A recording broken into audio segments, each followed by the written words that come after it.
कभी paper leak हो जाता है, कभी नकल की खबरें आती हैं, कभी सिस्टम फेल हो जाता है और अब तो सर्वर भी धोखा दे रहा है।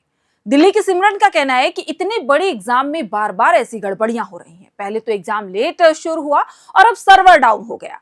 पहले ऐसा नहीं होता था। लोग दूर दूर से एग्जाम देने आते हैं और फिर उन्हें निराश होकर वापस लौटना पड़ता है। इस बार तो हद ही हो गई, हमारा समय और पैसा दोनों ही बर्बाद हो गया।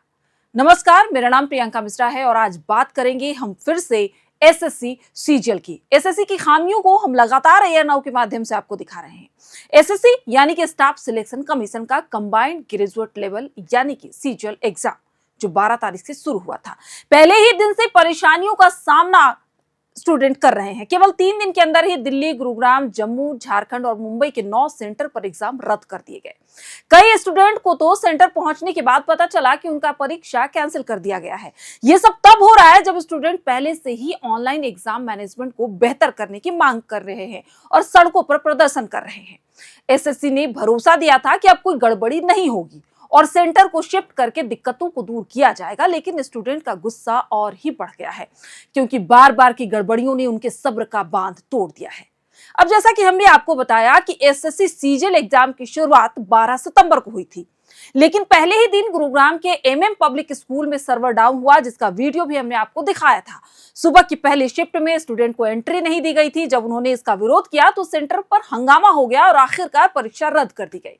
बिहार के सीतामढ़ी से आए प्रभात कुमार, जो 2022 से दिल्ली में रहकर सीजीएल की तैयारी कर रहे हैं, तीसरी शिफ्ट में एग्जाम देने वाले थे। उनका कहना है कि हम लोग मानसिक रूप से इतने बड़े परीक्षा के लिए तैयार होते हैं, दिन रात मेहनत करते हैं, लेकिन जब ऐसी घटनाएं होती है ना तो मन टूट जाता है। हमें नहीं पता कि अगली परीक्षा कब ली जाएगी, कहां ली जाएगी, क्या वो भी रद्द हो जाएगा।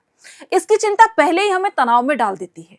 प्रभात का कहना है कि एसएससी की ओर से सिर्फ कैंसिलेशन का नोटिस जारी किया गया, लेकिन शिफ्ट के बारे में कोई जानकारी नहीं दी गई। इस वजह से उन्हें और कई स्टूडेंट को बेवजह लंबी यात्रा कर। दूसरी छात्रा हैं सिमरन वैद, जो दिल्ली से गुरुग्राम सेंटर पर परीक्षा देने के लिए पहुंची थी। उन्हें भी यही निराशा झेलनी पड़ी। सिमरन पिछले 3 साल से एसएससी की तैयारी कर रही हैं। वो कहती हैं कि एग्जाम पहले से ही लेट शुरू किया गया था, फिर सर्वर डाउन हो गया। पहले के सालों में ऐसी दिक्कतें नहीं आती थी, लोग दूर दूर से आते थे, लेकिन एसएससी की लापरवाही की वजह से सब बर्बाद हो जाता है। सिमरन कहते हैं कि उनका गुस्सा तब और बढ़ गया जब उन्हें एडमिट कार्ड आखिरी वक्त पर यानी कि 11 सितंबर की रात को मिला। सिमरन खुद बताती हैं कि मुझे गुरुग्राम सेंटर दिया गया, जो मेरे 3 पसंदीदा सेंटर में से एक भी नहीं था। इतनी दूर का सेंटर होने पर मैं समय से कैसे पहुंचती। एसएससी को एडमिट कार्ड कम से कम 2 से 3 दिन पहले जारी करना चाहिए था, लेकिन एसएससी ने ऐसा नहीं किया। इतना सब होने के बाद आगे की कहानी सुनिए, जो लगातार हम एसएससी को लेकर सवाल उठाते रहते हैं। अब जब सिमरन गुरुग्राम पहुंची तो पता चला कि परीक्षा तो कैंसिल हो चुका है। कोई पहले से नोटिस भी नहीं दिया गया, न बताया गया। 13 और 14 सितंबर को उसी सेंटर पर होने वाली परीक्षा भी रद्द कर दिए गए और नई तारीखों का अभी तक ऐलान नहीं हुआ है। एसएससी ने इन रद्दीकरणों का कारण प्रशासनिक वजह बताया, लेकिन स्टूडेंट्स के लिए ये जवाब काफी नहीं है क्योंकि वो दिन रात मेहनत करते हैं। 12 सितंबर को कानपुर के आरसीआरडी गर्ल्स कॉलेज से एक वीडियो सामने आया, जिसमें स्टूडेंट को उनके एडमिट कार्ड होने के बावजूद सेंटर में एंट्री नहीं दी गई। हालात इतने बिगड़ गए कि एक स्टूडेंट ने पुलिस को बुलाया। फर्रुखाबाद के दिव्या पाल, जो पहली शिफ्ट में एग्जाम देने वाली थी, बताती हैं कि परीक्षा सुबह 9 से 10 बजे तक था, लेकिन सर्वर डाउन होने की वजह से हमें अंदर नहीं जाने दिया गया। करीब 25 स्टूडेंट को एंट्री से मना कर दिया गया। जब हमने इसका विरोध किया तो इन्विजिलेटर ने कहा कि ये एसएससी की समस्या है, वो कुछ नहीं कर सकते। दिव्या का कहना है कि दोबारा एग्जाम की तारीख के बारे में कोई नोटिस नहीं दिया गया है। वो चिंता में है कि कई सेंटर उनके अनुपस्थित ना मार्क कर दे, जिससे उनका पूरा साल बर्बाद हो सकता है। अब फतेहपुर के शशांक पटेल की भी बात कर लेते हैं, जो 2 साल से एसएससी की तैयारी कर रहे हैं। उनको भी कानपुर सेंटर में ऐसे ही परेशानी हुई। वो प्रयागराज से एग्जाम देने आए थे। शशांक बताते हैं कि सुबह 7:30 में एंट्री शुरू हुई। सेंटर में 4 लैब थी, लेकिन सिर्फ 3 ही ठीक से काम कर रही थी। मुझे और 25 दूसरे छात्र को एक ऐसी लैब में बिठाया गया जहां सर्वर की समस्या थी।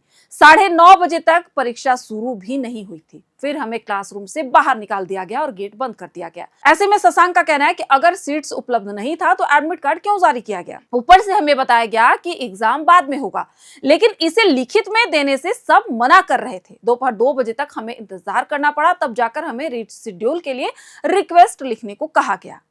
एक समाचार पत्र से बात करते हुए एसएससी के चेयरपर्सन एस गोपाल कृष्णन ने माना कि कुछ सेंटर पर मिसमैनेजमेंट और टेक्निकल दिक्कतें हुई हैं। उनका कहना है कि गुरुग्राम सेंटर में कमियां थी, इसलिए हम उसे बंद कर रहे हैं। स्टूडेंट को दिल्ली के दूसरे सेंटर पर शिफ्ट किया जाएगा और अगले 10 दिनों में उनका एग्जाम कराया जाएगा। कुछ सेंटर पर पुरानी मशीन और वायरिंग की दिक्कत थी।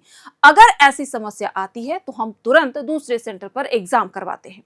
कृष्णन ने यह भी बताया कि सीजीएल एग्जाम 227 सेंटर पर हो रहा है, जिनमें से 215 सेंटर पर सब कुछ ठीक चल रहा है।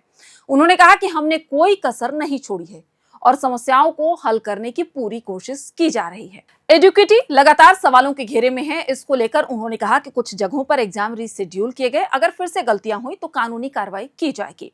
लेकिन हर एग्जाम में टेक्निकल अपडेट्स होते हैं और पहले टेस्ट में कुछ दिक्कतें हो सकती हैं। एडुकेटी जो इस बार एग्जाम कंडक्ट कर रही है, उसकी टेक्नोलॉजी पर पहले भी सवाल उठ चुके हैं।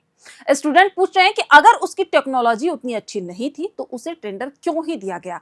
जब एडुकेटी विवादित है तो ऐसे में इसे टेंडर देने का मतलब क्या है। एसएससी चेयरपर्सन ने जवाब दिया कि टेंडर प्रक्रिया में टेक्निकल और फाइनेंशियल दोनों पहलुओं को देखा जाता है।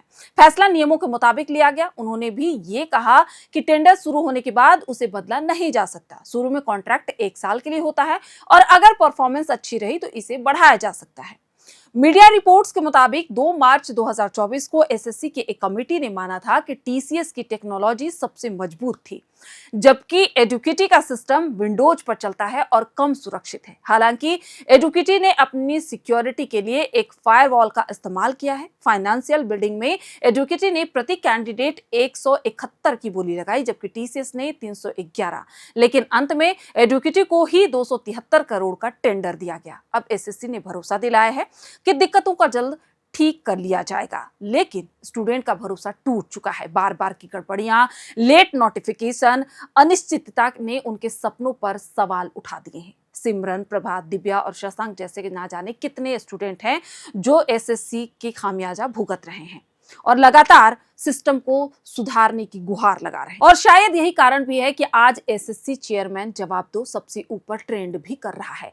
अब लाखों अभ्यर्थियों के साथ हो रही इस नाइंसाफी का सिलसिला कब थमेगा ये तो समय ही बताएगा, क्योंकि एसएससी को लेकर लगातार जो है छात्र, शिक्षक आंदोलनरत थे। आपने देखा कि किस तरह से दिल्ली के जंतर मंतर पर प्रदर्शन किया गया, लगातार एडुकेटी को लेकर सवाल उठाए गए, प्रदर्शन किया गया, लाठियां चलाई गई, सड़क से लेकर सदन तक आंदोलन हुआ, लेकिन इसका नतीजा सिफर ही रहा। एक बार फिर से स्टूडेंट मुखर हैं। अब देखना यह होगा कि आखिर एसएससी इन खामियों को कब दुरुस्त करती है, कब छात्रों के भविष्य के बारे में सोचती है। आप सभी को हमारा ये वीडियो कैसा लगा, अपनी राय हमें कमेंट करके जरूर बताएं। और हाँ, स्टूडेंट के जितने भी मुद्दे हैं हम एयर नाउ के माध्यम से उसे हमेशा उठाते रहेंगे, आप लोगों के बीच लेकर आते रहेंगे, ताकि जो छात्रों की आवाज है वो सरकार तक पहुंच पाए, सरकार के कानों तक पहुंच पाए और इनका भविष्य जो है वो बर्बाद ना हो। आप सभी का बहुत बहुत शुक्रिया।